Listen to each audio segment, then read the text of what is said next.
우리 사랑하는 세움교회 성도 여러분, 기도하십니까? 무엇을 기도하십니까?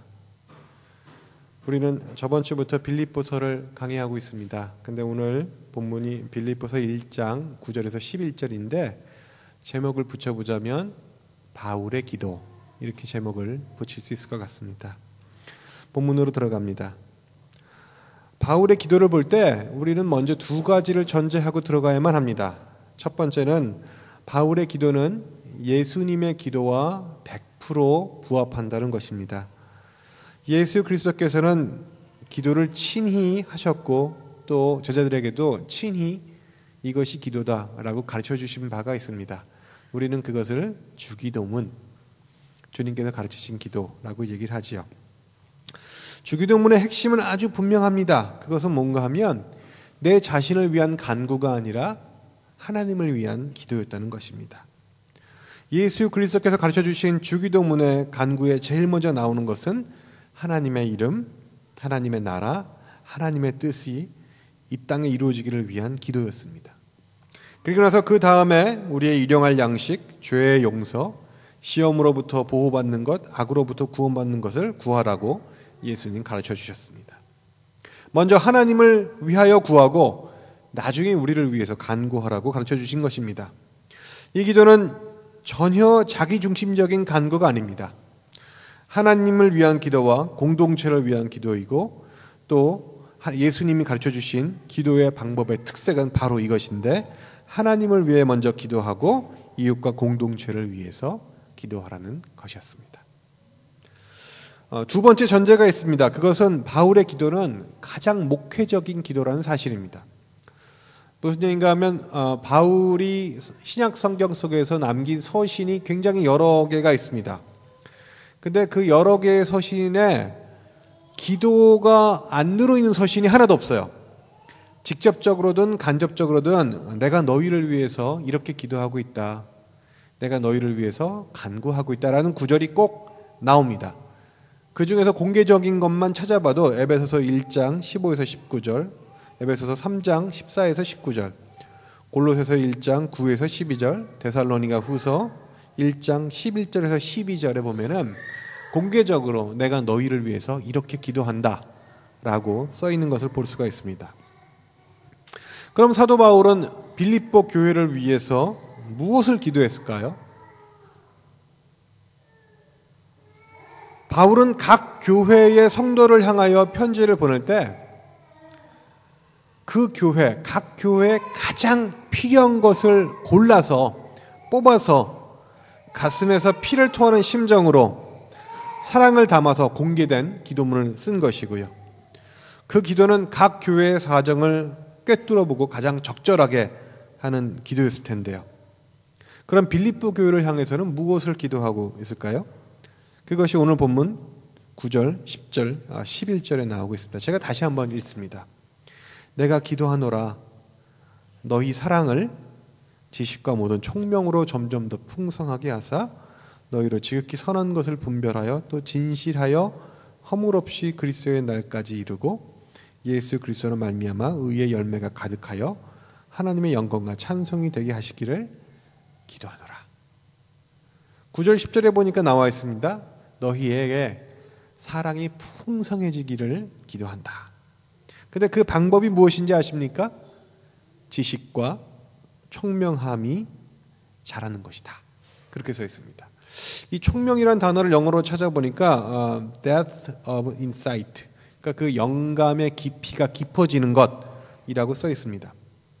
바울이 말하고 있는 사랑은 지식과 영감의 사랑입니다.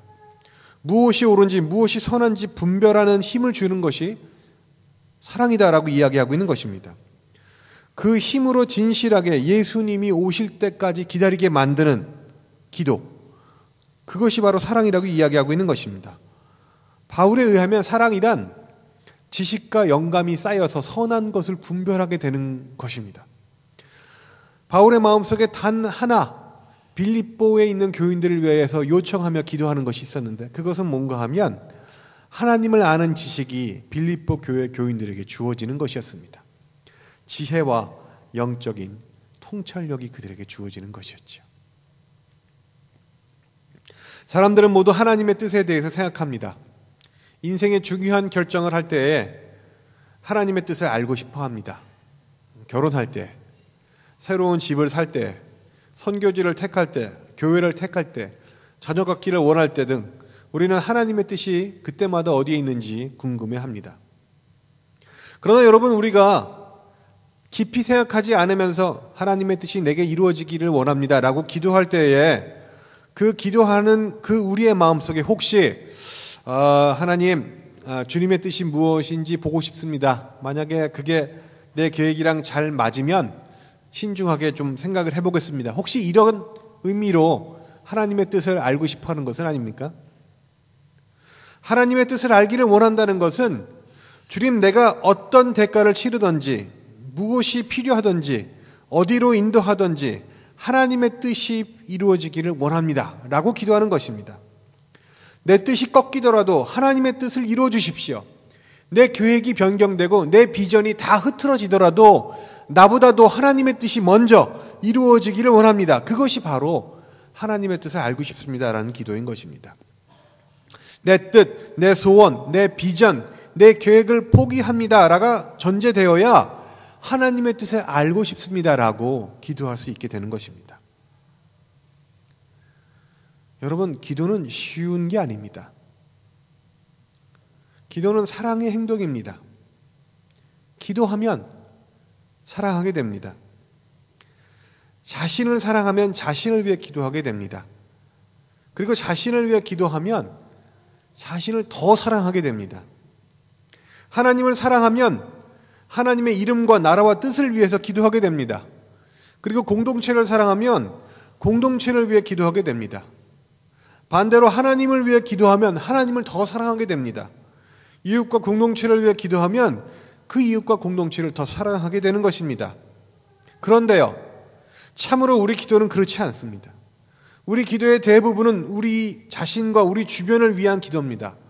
아주 본능적이고 아주 단세포적으로 기도하고 있는지도 모르겠다는 이야기입니다. 마치 배가 고프면 음식을 찾는 것처럼 나의 부족한 부분을 찾아내고 그 부분이 채워지기만을 위해서 기도하고 있는지도 모르겠다는 것입니다.